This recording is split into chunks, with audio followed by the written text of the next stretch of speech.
Assalomu alaykum aziz do'stlar. Ko'pchilik mana bu kaselkani obzorini so'rashgan edi. Afsuski bu kaselka bizaniki emas, lekin qo'ldan kelgancha obzor qilib qo'yganlarni sizlarga ham qo'yib beryapmiz. Mana periodni qayerdan olganlari ko'rinib turibdi. Qanday qilib taxlashganini через remen olib reduktor bilan mana bu esa shinegimiz ham juda ham ajoyib taxlangan. Yaxshi to'da qilib ketyapti. Ko'rib turganingizdek do'stlar, ikkita remen va u yog'i reduktor.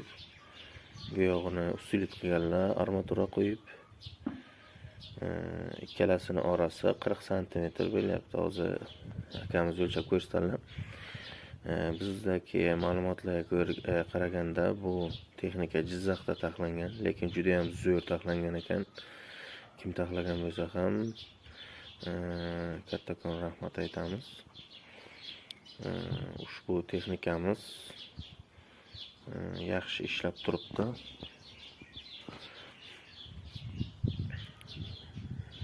Mana hammasini akamiz o'lchab ko'rsatib beryaptilar. Albatta do'stlar, bundan-da qiziq videoroliklar o'tkazib yubormaslik uchun kanalimizga podpisatsiya bo'lishni unutmang. Nasib bo'lsa usta akalarimiz ham buni ko'rishyapti va taxlashni yo'lga qo'yamiz deyishyapti, chunki bunga juda ham ko'p sposlar bor, ya'ni ko'pchilik so'rashyapti. Buni ko'rgan odam уже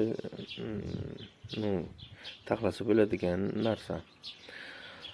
Agar ustakalarimiz taxlab beramiz deysa, o'shanga qarab yana videorolik qo'yamiz va taxlashni va narxi qancha bo'lishini ham qo'yamiz do'stlar.